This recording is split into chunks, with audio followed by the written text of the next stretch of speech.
Chrispin,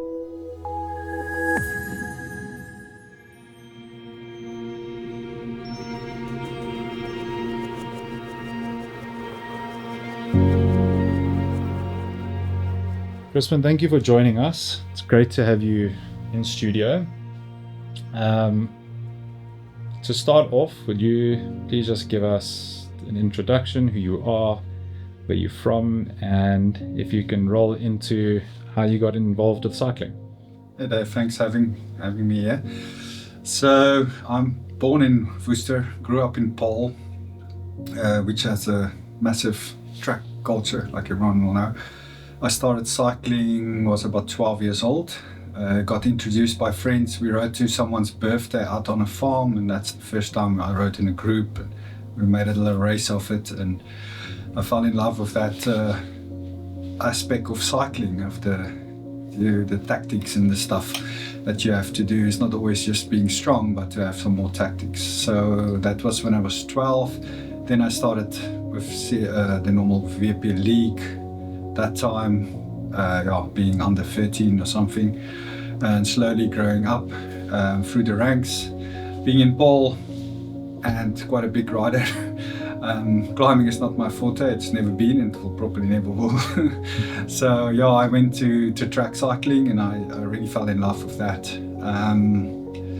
So it went like that, and I went into the VP squad, rode a few races for them, and then in 1994 we had a tour called the unpack tour. I was actually not riding in that tour, but I met a Belgium team, and they got interested in me. They saw my results and the type of rider I am, and they invited me to Belgium, and that's how I started my journey overseas. So 1995 I started my first season in Belgium, and that was called a semi-pro team. It's probably, you can say it's like a Conti team now in Europe. And at the time that you were coming up through the ranks in the age of 13, 16 years old? Yeah. Would you say you were young? Who were some of the notable riders locally and abroad that were on kind of the top step? So we had David George. He's the same age as I am. Clive Seabrax, he was the sprinter winning everything. We looked up at riders that were a bit older than us, like Malcolm Lange, Douglas Ryder, Molman Walgemoed. It was the guys I grew up with, and you saw them racing. And because they're like 5 years older, I think, so they were already up in the next levels. I mean, Robbie Dale and they went overseas and rode the first 6 days, and that's why I saw 6 days, because I love track, and I thought like that's something I need to do, and that's why Belgium was also the nice choice to have. That's awesome. Good time to be in cycling. And internationally, who were some of the top riders again in your early teens? Who was in the center of the magazine? It was most the Leeuw van Vlaanderen, Johan Museeuw. He was up there. Andre Schmeel. There was a guy called Abdu Japarov. He was a sprinter that caused havoc in every race. Cipollini, that was their era. They were winning left, right and center. So this is the guys I would look up to. Lennart Jalabert, sprinter going over to a classics rider. That was the guys that was just ahead of me, and I was looking up to them. And I mean, in that era, were they, just out of interest, in terms of bike brands, who are the big brands involved back then? So at your classics, your Bianchis, your Colnagos, in Belgium itself, we raced on bikes that was made around the corner. I mean, there's a lot of bike guys that make bikes there, so we had a local sponsor, a steel frame. It was still, that was our whole team rode on steel frame. I'll take a group set on it. STIs just came out, it was just becoming big, so everyone had STIs still with the cables on them. That was grand. If you're used to the shifters, that was something very nice for us to go over to. And Mavic, the wheels was very big. We all raced on, I think, 21C tires, pump it to 9 bars, and then hope it doesn't puncture on the cobbles. So that was a shaking experience. And then Eddie Merckx, which later became one of our sponsors in the teams I rode. He was also big on the scene, making in Belgium. Mesa, I went to his factory, very nice guy, he showed us around, and that was the big brands at that moment. What was it like meeting Eddie Merckx? Yeah, I thought that guy won so many races, but he was like talking more about football and stuff like that, and just a normal guy. Having coffee with him, it was just nice, meeting him, just a normal person. Yeah. Down to earth, very approachable. Who would have thought? Yeah. And so the Belgium cycling era, at what year did that conclude for you? And what were some of the highlights from that era for you in terms of race results, specific races you did?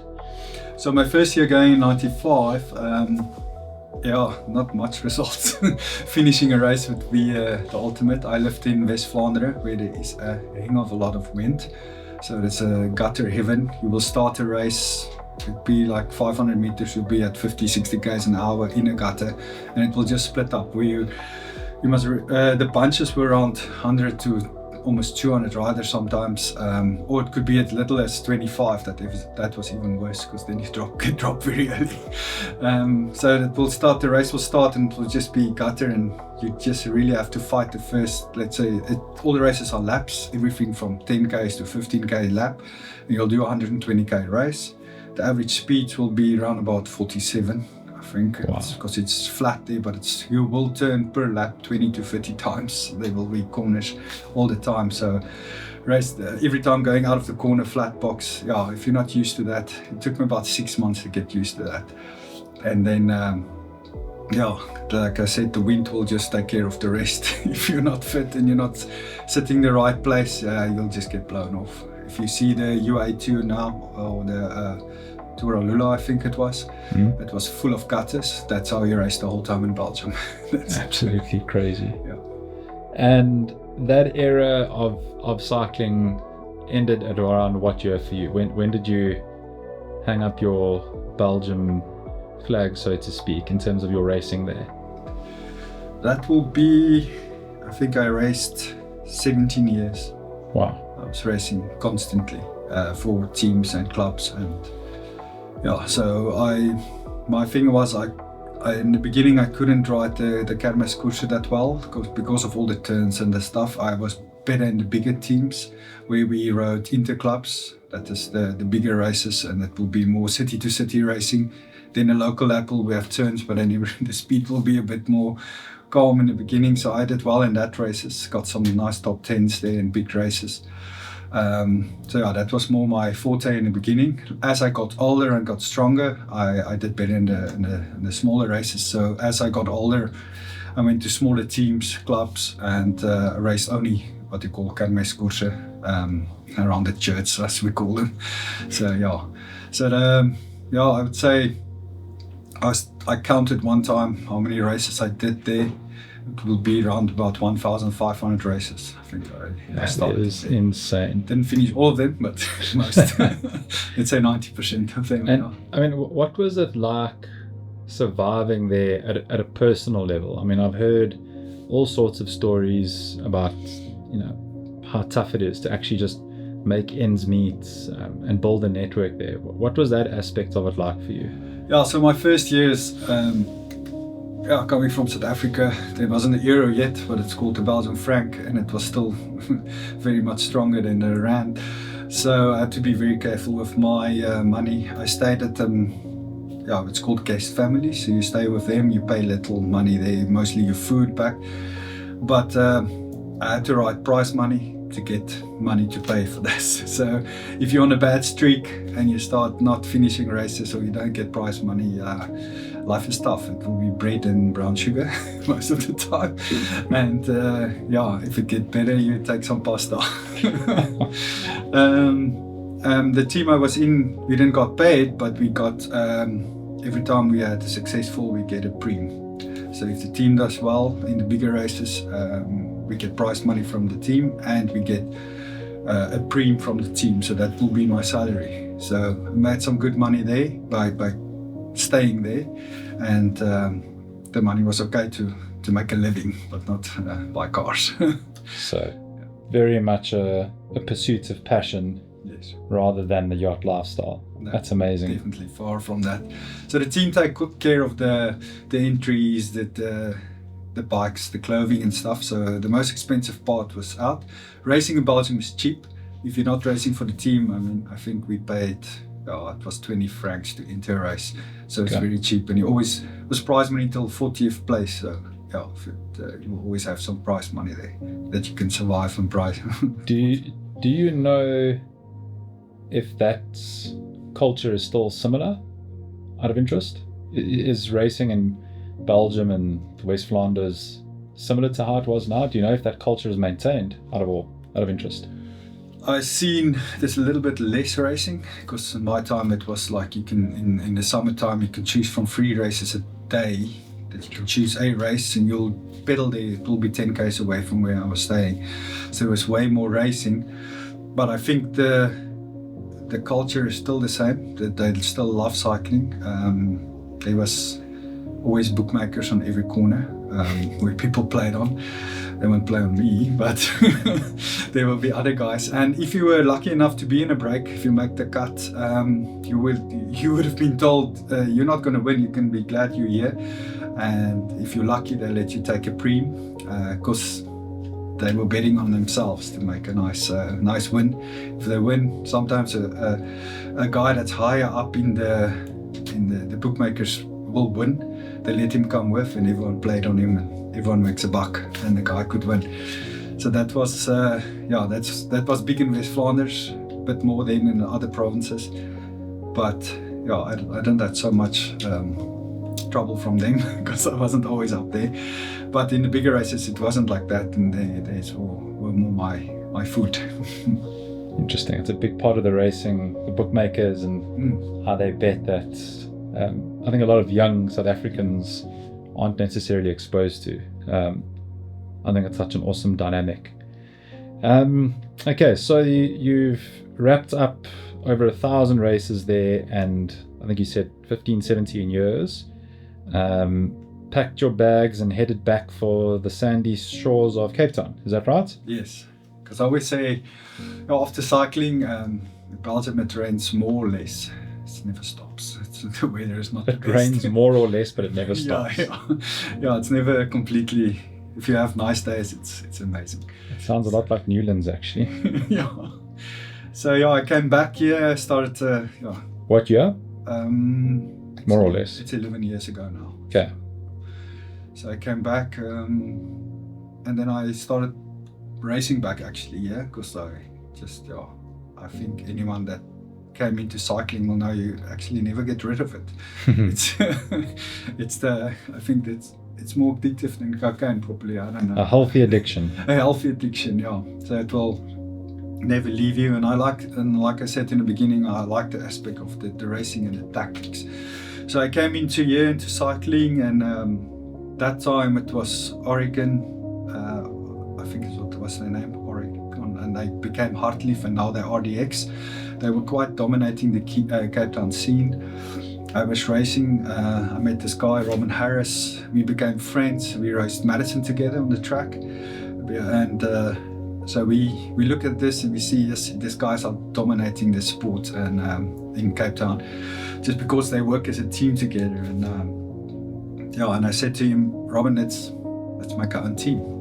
And we sat together and we started this team. That's called now ASAP team, ASAP Cycling, and we only have black jerseys. Let's just do black jerseys, and we just want the team vibe and the tactics. And because I have all this knowledge of racing in Europe, all that races, racing for big teams, and how can I relate to the younger guys? So the fourth after was the 2 older guys, and then a lot of under 23s, and we showed them ranks as they go through. How to work together as a team, because I think as a team dynamic are way stronger than a lot of individuals trying to do something. And so we sat down.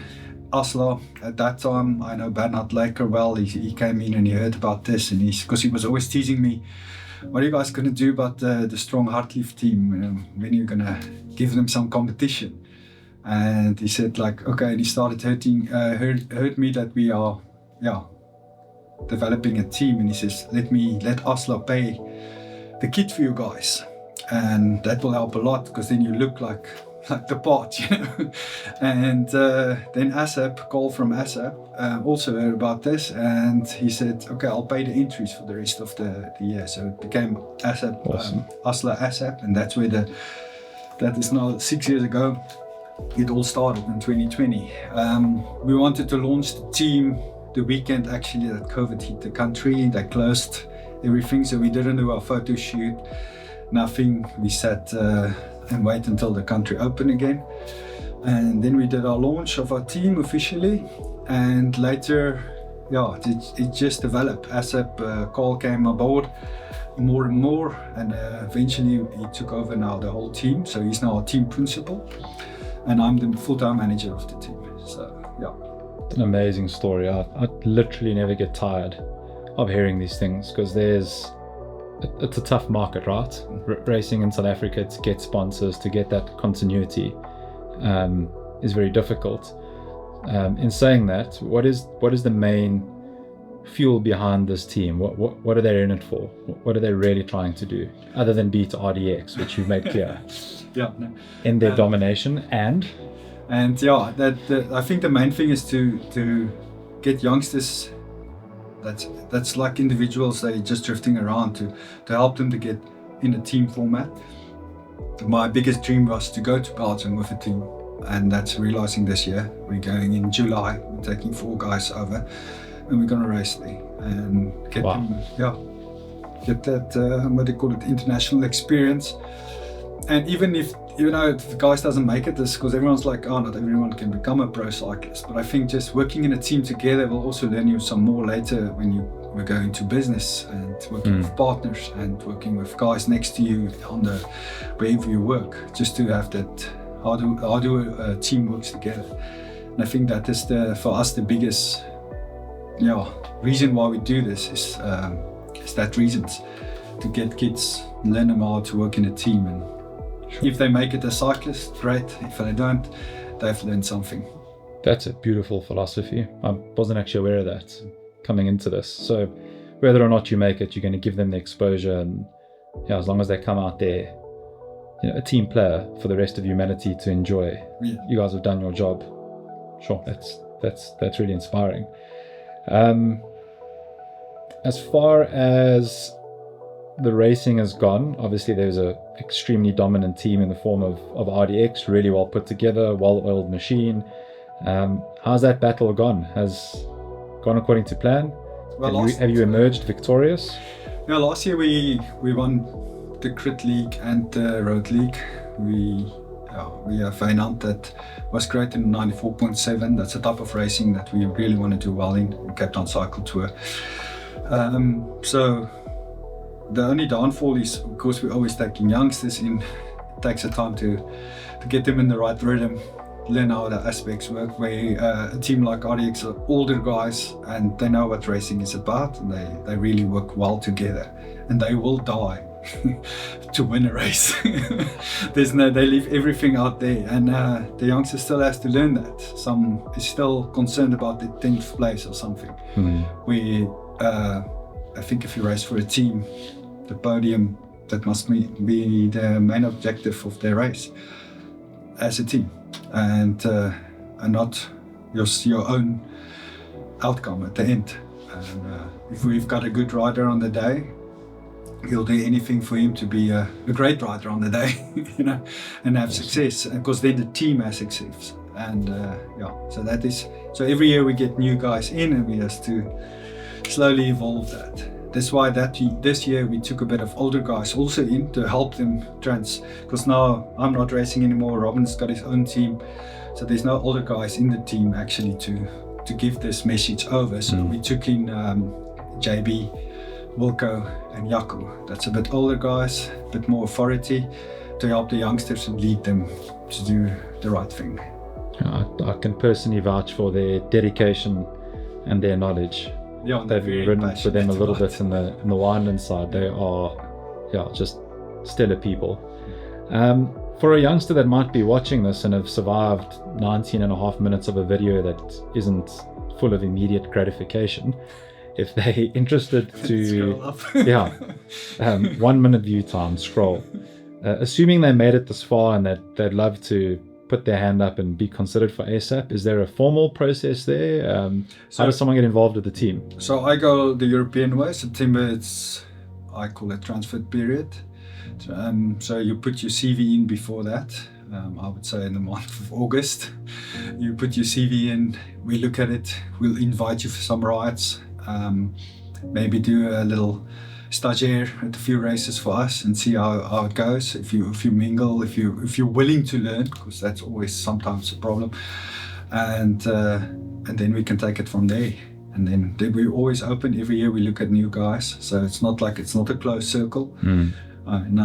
Guys that's been us for years is not saying that they will stay. If people move on, family happens, situations, they get kids, maybe there's something more important now than cycling, and it's nothing to say, guys, I'm not continuing next year. It is actually almost a business, so we want to run it almost like a business. So every year we're open for new guys and new talent, and we can work together and build you to become a better rider and a team player. Not a lot of opportunities like that out there, so I will certainly do my best to highlight that specific point.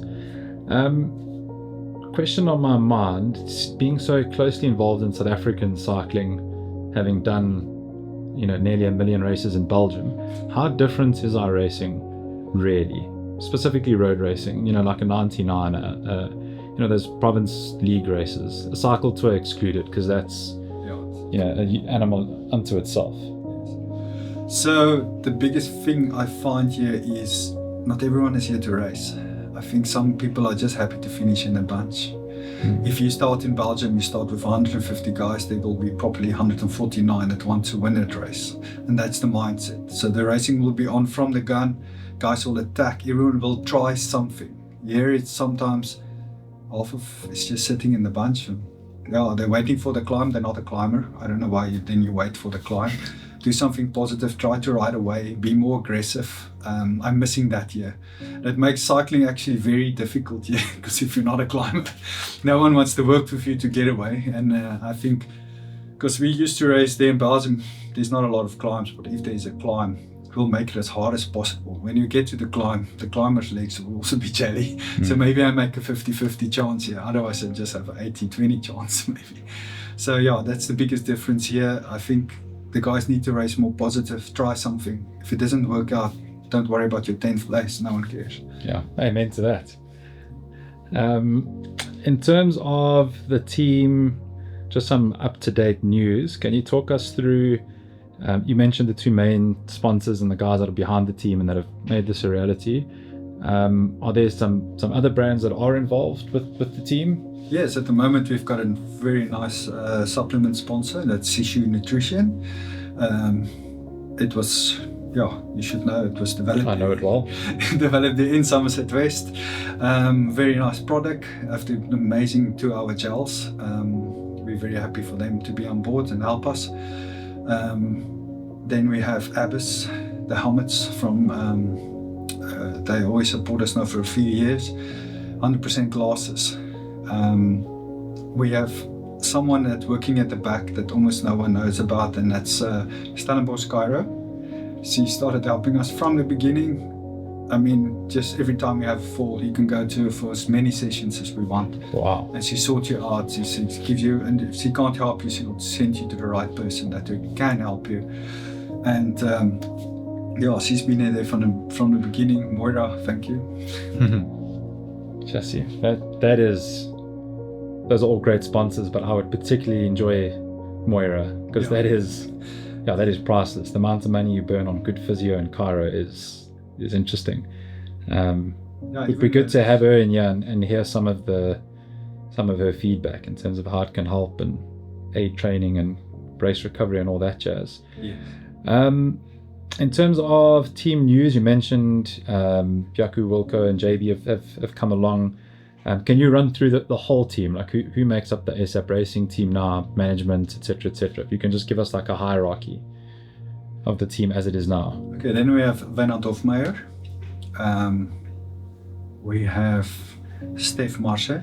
We have Janko Lau. is also one of the youngsters. We have Carlo Engelbrecht. He's also one of our youngsters, but coming up very well through the ranks.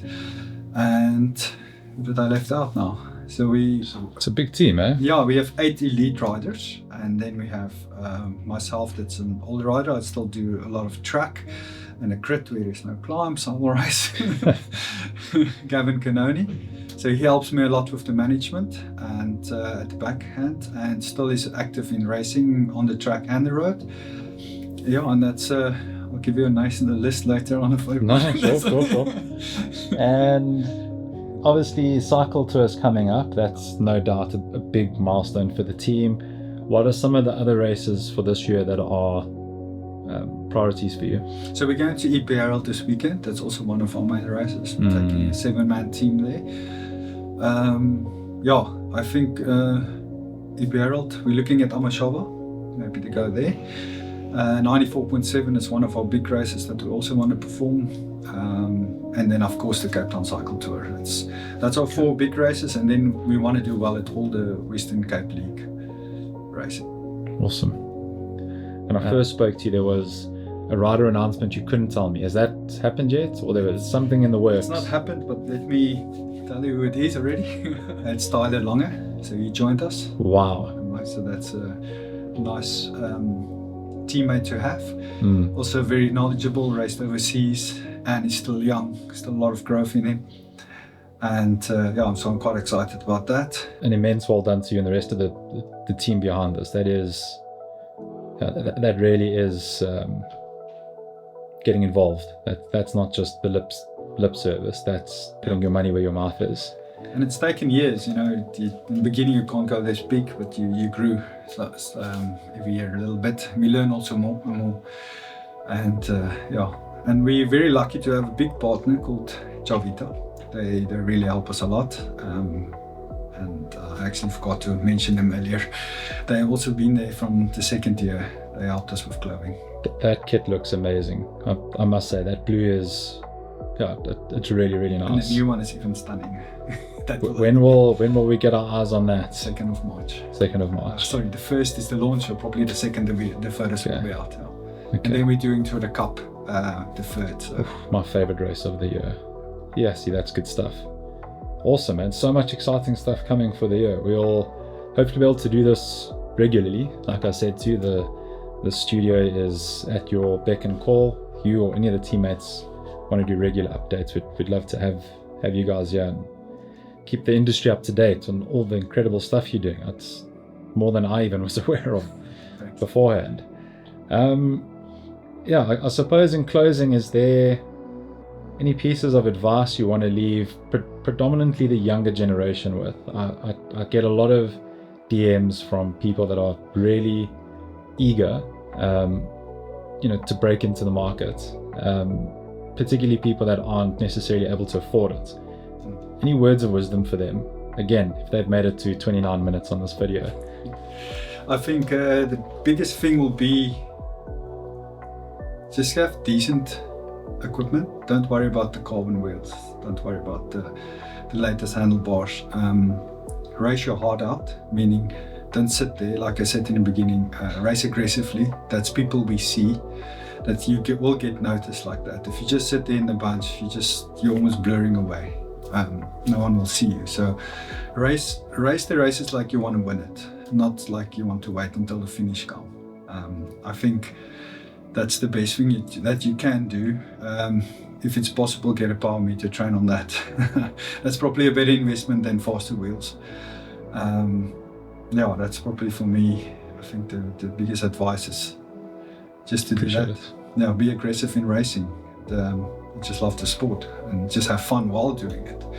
And don't be so much. And those who has power meters, don't get so fixated on the what you call it, the watts that you put out, the numbers. I think sometimes in the race, just put it on speed or distance or time to know when you have to eat.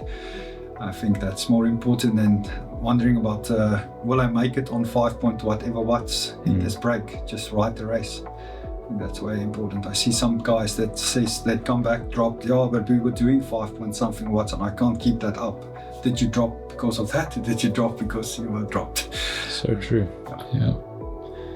Chrispin, I can't thank you enough for coming through, man. This has been absolutely awesome. So many valuable golden nuggets here.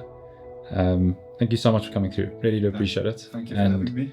Look forward to chatting more in the future. I'm definitely going to be hassling you. Okay, cool. And I will bring some teammates. Yeah, please do. Yeah. And that new kit. Yeah.